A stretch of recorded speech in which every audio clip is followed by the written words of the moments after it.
Assalamualaikum warahmatullahi wabarakatuh. Alhamdulillah hari ini kita masih bisa bertemu ya, walaupun mungkin masih dengan kondisi yang sama, tapi kita selalu yakin bahwa kondisi seperti ini akan berakhir dan mudah-mudahan di tahun ajaran baru kita bisa bertatap muka secara langsung. Amin ya Allah ya rabbal alamin. Hari ini kita masih belajar biologi di kelas 11 ya, yaitu masih pembahasan mengenai sistem koordinasi yang terakhir, yaitu hari ini kita akan membahas mengenai yang namanya sistem indera. Nah ini oke, nah seperti biasa sebelum pembahasan kita akan bahas dulu tujuan pembelajaran hari ini. Yang pertama yaitu Ibu akan menjelaskan mengenai organ-organ pada sistem indera, kemudian yang kedua mengenai fungsi dan struktur dari organ indera tersebut, dan yang terakhir yaitu mengenai menjelaskan mengenai mekanisme dari sistem indera yang terjadi dalam tubuh. Supaya jelas, supaya lengkap, kita langsung mulai aja pembahasan yang pertama yaitu apa itu sistem indera. Oke, nah sebelumnya mungkin di antara kalian pernah belajar ya mengenai sistem indera, karena materi ini pernah dipelajari waktu pas SMP. Nah hari ini kita akan bahas lebih lengkap yaitu mengenai sistem indera. Nah sistem indera ini adalah suatu sistem yang memiliki fungsi sebagai reseptor atau penerima rangsangan ya. Nah, sistem indera tidak akan bisa bekerja kalau tidak ada sistem koordinasi lain, yaitu apakah sistem syaraf ataupun sistem yang lainnya ya. Sehingga indera ini tetap harus melibatkan sistem syaraf salah satunya. Nah, sistem indera dalam tubuh kita dia berfungsi sebagai reseptor, yaitu penerima rangsang, yaitu ada 4 macam. Yang pertama mulai dari fotoreseptor berupa rangsangan cahaya, kemudian ada kemoreseptor rangsangan kimia, apakah kimia cair ataupun gas. Yang ketiga yaitu termoreseptor yaitu rangsangan suhu, dan yang terakhir yaitu fonoreseptor rangsangan suara atau audio ya. Nah, apa aja sih yang termasuk ke dalam sistem indera? Sistem indera berarti kan sistem organ, berarti disusun oleh banyak organ. Adapun organ-organ indera yaitu banyak. Dimulai dari yang pertama yaitu ada yang disebut dengan indera penglihatan, yaitu organnya adalah mata. Di mana indera mata ini merupakan salah satu fotoreseptor yang menerima rangsangan berupa cahaya. Nah, supaya lebih jelas kita akan lihat langsung aja struktur dari mata kita. Oke, nah mata terdiri dari beberapa bagian. Yang pertama ada konjungtiva yang pertama kali menerima rangsangan, kemudian yang kedua ada bilik depan mata, kemudian ada lensa yaitu untuk memfokuskan bayangan, kemudian ada pupil mengatur banyak sedikit cahaya, ada iris yaitu untuk mengatur warna, ada kornea yang pertama kali menerima rangsangan. Oke, kemudian ada sklera yaitu merupakan yang warna putih ya yang menyelimuti mata, kemudian ada koroid yang terdapat pembuluh darah, kemudian ada retina yang akan meneruskan rangsangan ke syaraf atau ke pusat syaraf. Nah, di bagian retina ini biasanya terdapat bintik kuning dan bintik putih ya, dan di sana terdapat sel batang dan sel kerucut. Nah, setelah kalian perhatikan, nah sekarang kita akan tahu bagaimana sih mekanisme si mata kita itu bisa melihat. Kita lihat langsung tayangannya ya. Kita dapat melihat suatu benda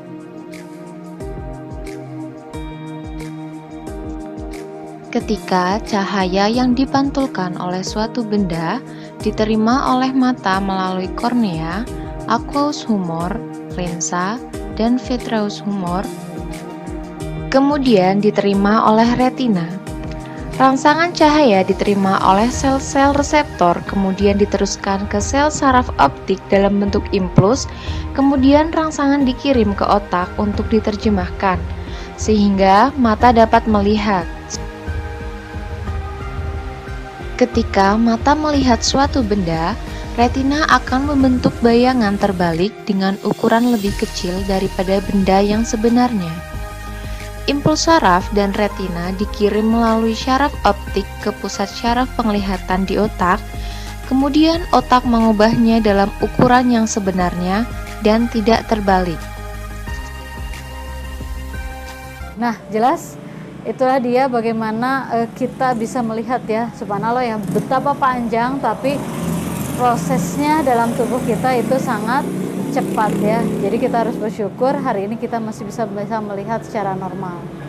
Oke, organ yang kedua masih sistem indera yang kedua yaitu indera pendengaran atau organnya yaitu telinga. Nah, telinga ini merupakan fonoreseptor, menerima rangsangan berupa suara ya.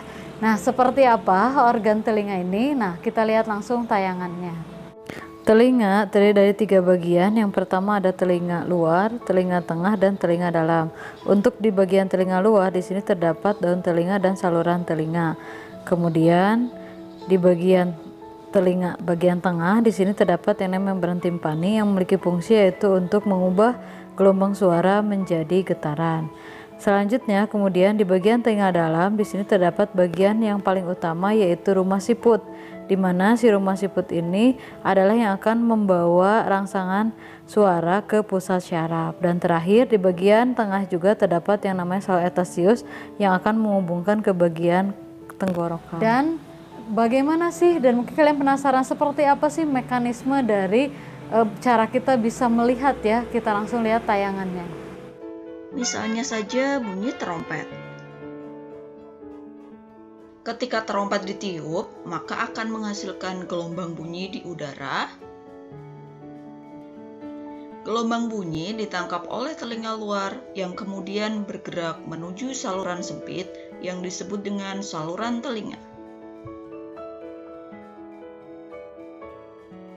Gelombang bunyi kemudian mencapai gendang telinga, yang merupakan selaput berukuran setengah dari uang koin.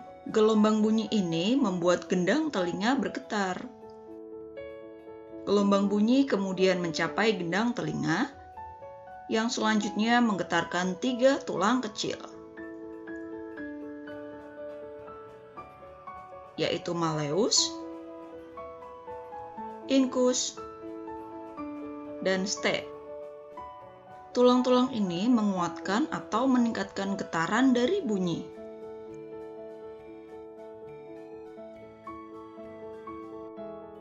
Yang kemudian meneruskannya ke koklea. Koklea berbentuk seperti siput dan memiliki ukuran sebesar kacang tanah, sehingga sering disebut sebagai rumah siput. Koklea berisi cairan, dan getaran dari bunyi membuatnya menjadi beriak dan menciptakan gelombang. Struktur berbentuk seperti rambut yang disebut stereosilia berdiri di atas sel rambut yang ada di dalam telinga, yang kemudian bergabung menjadi satu membentuk seikat sel rambut di dalam koklea. Gelombang yang tadi menggerakkan sel-sel rambut. Ikatan rambut di puncak sel rambut mengubah gerakan ini menjadi sinyal listrik. Selama seikat rambut ini bergerak, ion-ion bermuatan listrik bergerak menuju sel rambut dan menyebabkan munculnya senyawa kimia di dasar sel-sel rambut. Senyawa kimia tersebut mengikat sel saraf auditoris dan menghasilkan sinyal listrik. Sinyal tersebut bergerak sepanjang sel saraf auditoris menuju ke otak. Sel rambut yang berbeda akan merespon frekuensi bunyi yang berbeda pula. Sel-sel rambut di bagian bawah koklea mendeteksi bunyi dengan nada yang lebih tinggi. Contohnya saja seperti bunyi flute atau seruling. Sementara itu, sel-sel rambut di sepanjang saluran melingkar mendeteksi bunyi bernada lebih rendah, seperti trompet atau trombon.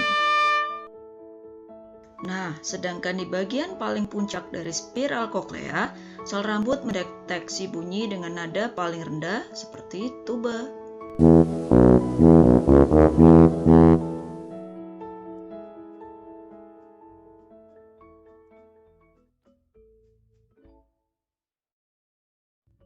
Selanjutnya, sel saraf auditoris membawa sinyal listrik ke otak dan menafsirkan pesan sebagai bunyi yang bisa kita mengerti dan nikmati.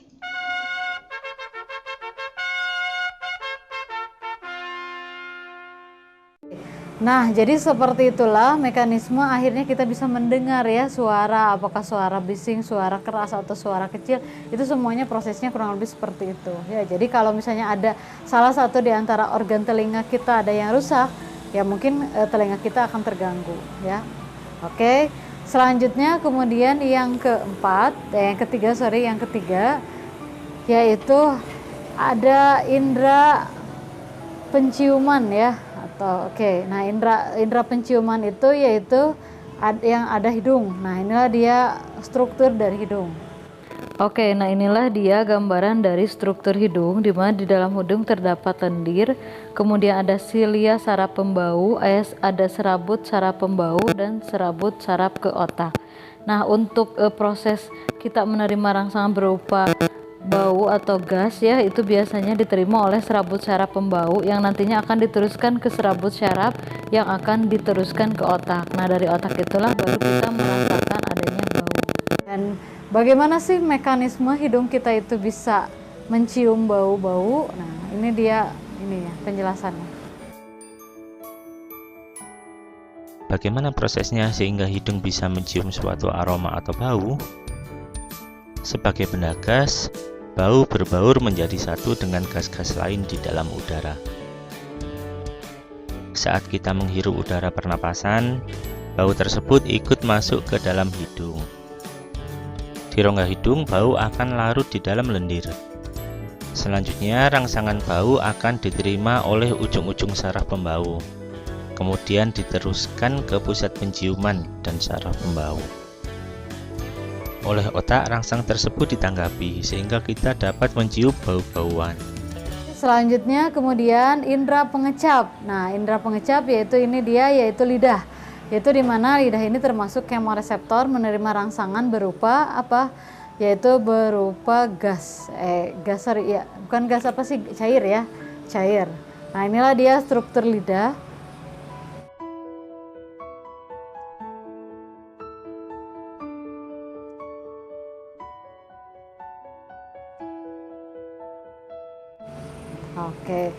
Dan yang terakhir yaitu indera perasa atau peraba, yaitu kulit, di mana kulit termasuk ke dalam kemoreseptor menerima rangsangan berupa apa sih?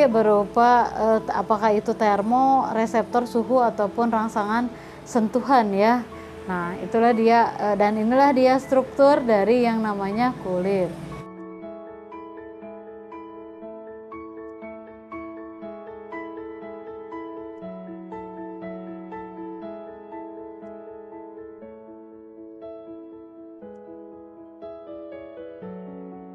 Mekanisme dari proses kulit merasakan tubuh kita itu seperti ini.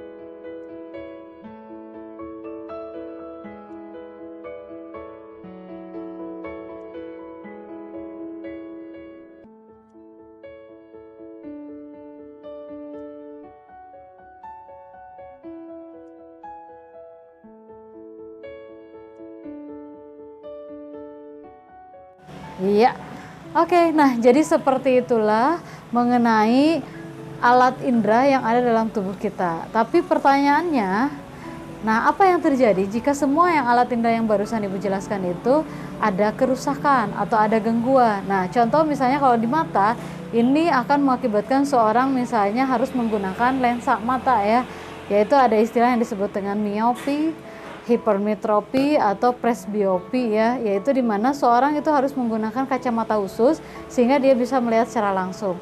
Atau mungkin gangguan mata yang lain, yaitu ada yang disebut dengan istilah buta warna, ada yang parsial, ada yang satu lagi yaitu yang total. Kalau parsial itu sebagian ya, kalau total itu hanya bisa melihat warna hitam dan putih saja. Jadi kalau lihat warna kuning itu seperti hitam kayak gitu. Skala penting dari organ mata, ada bagian yang sangat utama dari mata itu ada yang disebut dengan sel batang dan sel kerucut ya.